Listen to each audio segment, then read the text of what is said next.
What's up guys, Corvus95 here and welcome to episode 62 of my Europa Universalis 4 playthrough as Germany. Now on the last episode we defeated Bohemia, took 10 provinces I believe it was from them. We also took Styria as a vassal, and on today's episode I'm hopefully going to core the provinces I took from Bohemia, all of them apart from Siena, and I'm also going to annex Naples as they're my vassal.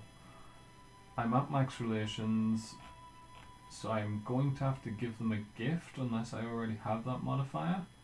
Yeah, I'm going to have to give them that gift. And I need like 10 opinion. Yeah, 10 opinion. So that'll take us to 193. We'll give them slightly more just so it doesn't dissipate before I get a chance to. And then we'll click Annex Vassal at the start of next month. Austria, you can have military access, yes. Bohemia can't. And we'll start annexing Naples. So how long will that take? This will take until 1703, 11 years. Yeah, it's going to use 7 Diplo power a month, which means we increase by 0. Right, fair enough. So maybe, the Venetian separatists still at 80%. We will take away this guy from Naples and we'll send him to our new vassal over here. Get a royal marriage, and then we'll send them to improve relations. They've started to improve relations with us, so we will start to improve relations with them. We need to keep that under 50%. Do I need to do any of this? No. None of that needs to be done. Make them aggressive. Good. Okay. So now we just need to burn off a lot of not aggressive expansion. We do, because we have a ridiculous amount with everyone. With some Diplo power, that'll be helpful. We have like 113 with people. Ottomans we only have 5 with. France we have enough that they could coalition us. Great Britain we don't. Scandinavia our ally we don't. 10 with Commonwealth. Spain we only have -1 with. Surprisingly low amount, considering all the territory I just took. Although I suppose we don't have the HRE modifiers anymore, because it doesn't exist. Oh yes, that's something we should do. Our army tradition's pretty high, so we should probably get a few generals. Just like 2. Okay, and now if we want to have a look at our tech, we can get 24 by 1705. That's a lot. Oh, we're 8 years ahead, that's why. We're actually ahead on all of our technologies, which is good. And do I want to make states? It means I'll have to core things, which I don't like doing at the moment when I have no admin. So yeah, we'll do that core. We're doing cores in the amount of overextension they give me. Like Landshut gives me 8% overextension, but it costs 52. So it's obviously much better to core that than it is to do Niederlausitz, because that's 52 costs but only 4% overextension. My commandant just died. Can he not do that? Oh, it would be preferable if he didn't. And we will get a null one. Is there another one? Good. It's 39. Leopold, is there a level 2 one of you? No. Is there a level 3 one of you? No. Okay. Oh, that's something I want to do. We'll build up some more money, so we'll turn our forts off, because they're costing a ridiculous amount. We also need to check which new forts we just got. Like this one is pointless, so we'll destroy it. That one's quite nice to have. Down here, we'll go on in Treviso. That's not really needed. Where is it? Star Fort, get rid of that. Everything else I think can be justified apart from this one in Baroy. That's pointless.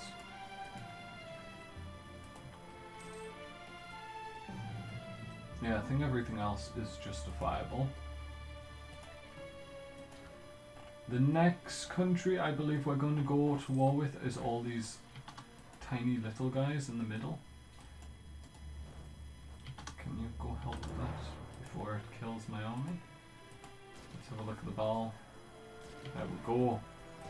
Leopold rolls a 9 straight as he gets into battle and crushes the rebels. Very well done. So that's that rebellion dealt with. I want to lower autonomy everywhere that I can. So Memmingen we will lower autonomy. Niederlausitz we will lower autonomy. Everywhere else it's already really high. We should probably send armies over to here to deal with the rebels that are definitely going to spawn. So we should send that one up to Niederlausitz. That one can go there. You can move to there and there. You're good there. You move up to Landshut. You move up to Ingolstadt. And that's all we can afford. However, we can get 2 more armies. We're going to get 2 more. We'll get one there. Okay, sorry. No, that's a core. We need core provinces to build things in. Completely forgot about that.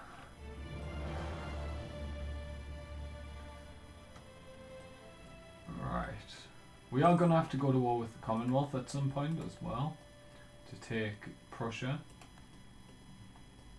And then we'll probably attack our other ally in Scandinavia. Heresy for 10 years, giving unrest in Munich.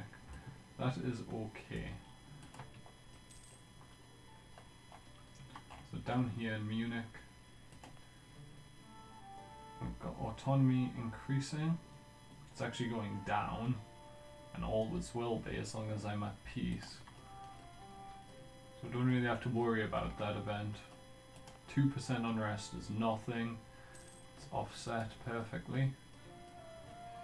Gained another core. We'll do these.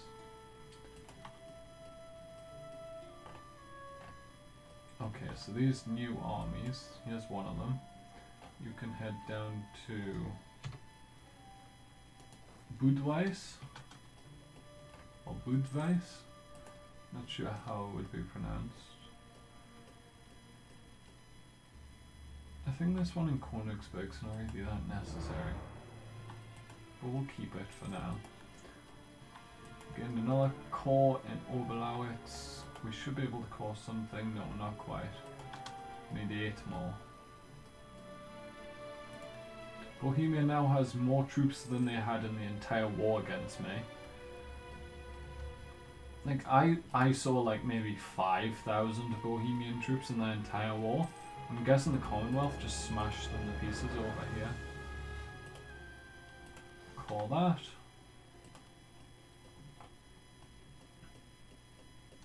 And we'll just check there's nowhere we can... Oh yes, the army's down here, of course.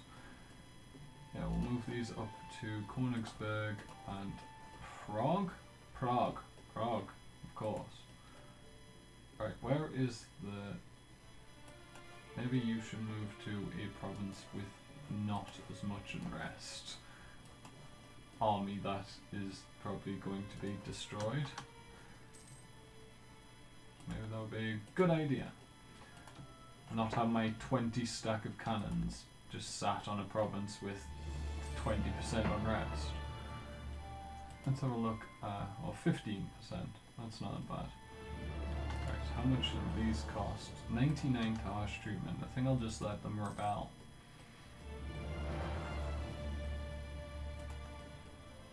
We have more than enough manpower to deal with rebels. 300,000. We gain 4,000 a month. Is this the Burgundians? Bohemians. I bet they rise up on one of my cannon armies. Artillery armies.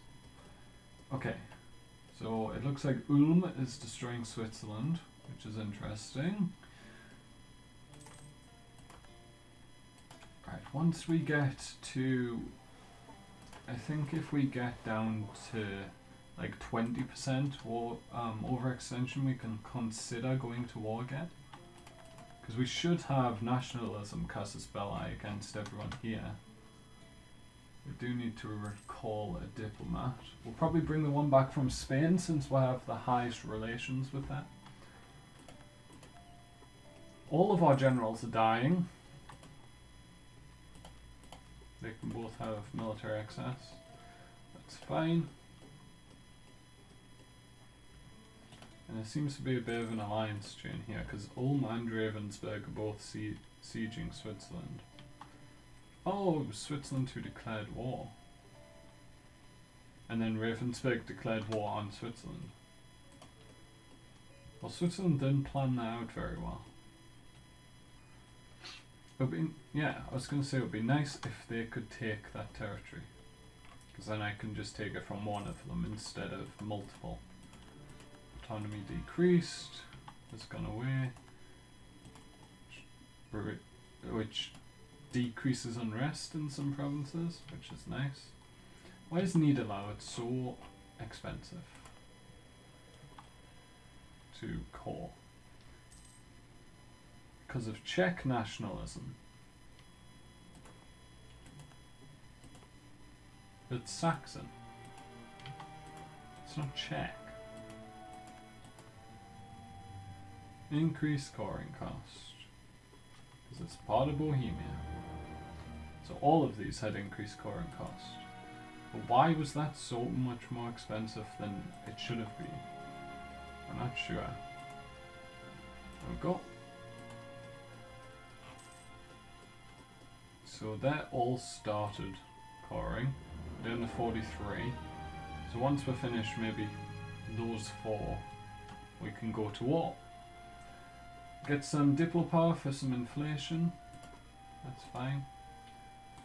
I'm willing to do that. We're at 2.6, that's quite high. I think we will use admin power to reduce that.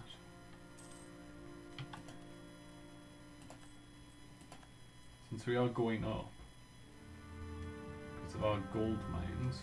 We get 5 ducats a month from gold, thanks to Tyrol.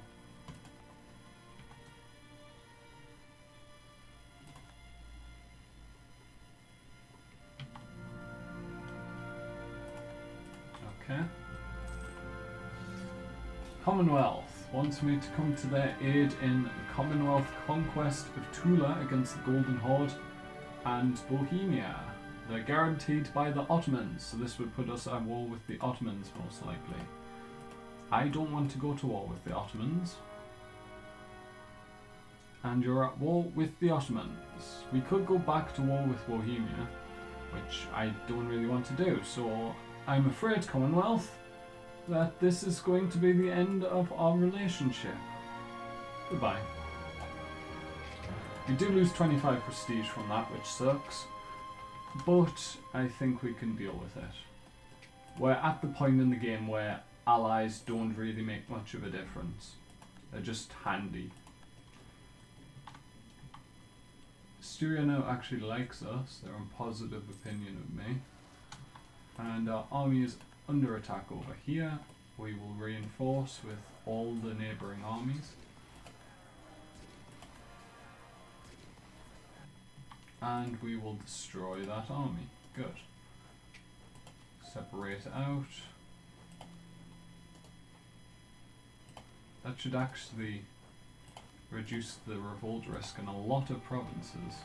In all of these northern ones and a couple down here, it looks like just lost some rebellion risk.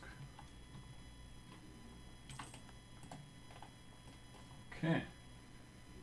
Burgundian and Saxon are both at 80%. Could we fight the Commonwealth? I need to pay close attention to Poland's army, or the Commonwealth's army. Wrong way. No, correct way actually. What's this? Number of provinces. Me versus Bohemia. And where is it? Armies. Commonwealth. You have 108,000 troops. Once that decreases to like, say if they drop to, they're really expanding their army. If that drops to like 50,000, I may declare war on the Commonwealth. For our Prussian provinces. Like if I went to declare war, we could do nationalism. So we have military access, we have truce, we have a royal marriage. So if we do this, we can do it. So we will. And we'll also cancel military access.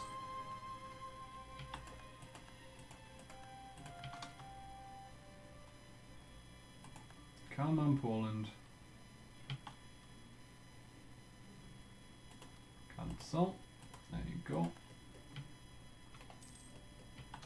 Spain, we will boost their trust in me up to 100.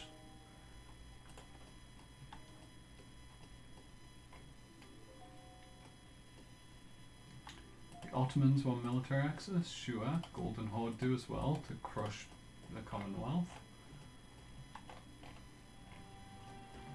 And we will move troops to the Commonwealth's border. We'll move these up. And that's, yeah, good. You can also go up to there, and you can also go there. So we'll put 80,000 troops on Poland's border. Which, I mean, that should probably be enough to kill Poland. Who do they have as allies? That's a question. The Knights, who have what, one province? Yeah, they still have Rhodes, which is quite amazing that they've managed to hold on to that the entire game. So it looks like our next target is going to be our former ally, the Commonwealth. I may as well bring up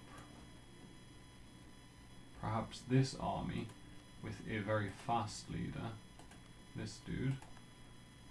And we'll send him up to Kolberg, and we'll put the two best leaders up here.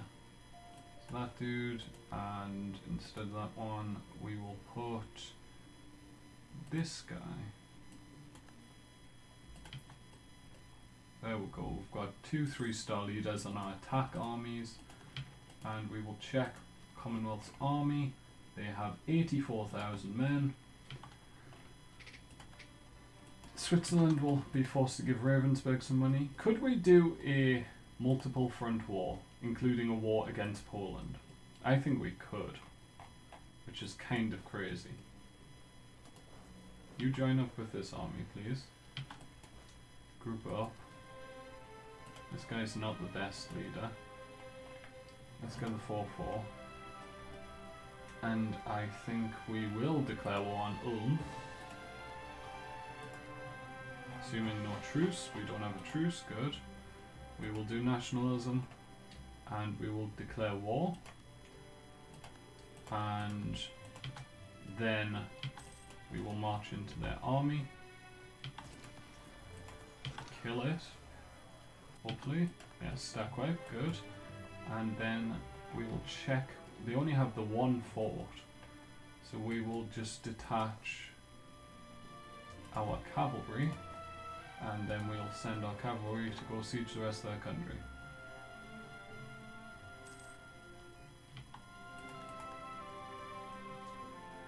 Detach, please. Go siege there. Okay, and now we will declare war on the Commonwealth. We have a truce with the Commonwealth. I forgot entirely about that. And it is a 4-year truce. Okay. So that was going to be epic and would end the... Oh, I forgot to separate. We'd end the episode by declaring war on the Commonwealth, but it looks like that's not going to happen. Hopefully we'll do that on tomorrow's episode. We'll manage to get up to the point where we can declare war on the Commonwealth, because we often, it averages out at about 4 years per episode. So we should reach the year 1700 by the end of tomorrow's episode. So I hope you'll join me for that. If you've enjoyed this one, make sure to like and subscribe. From me, Corvus95, thank you guys so much for watching, and goodbye.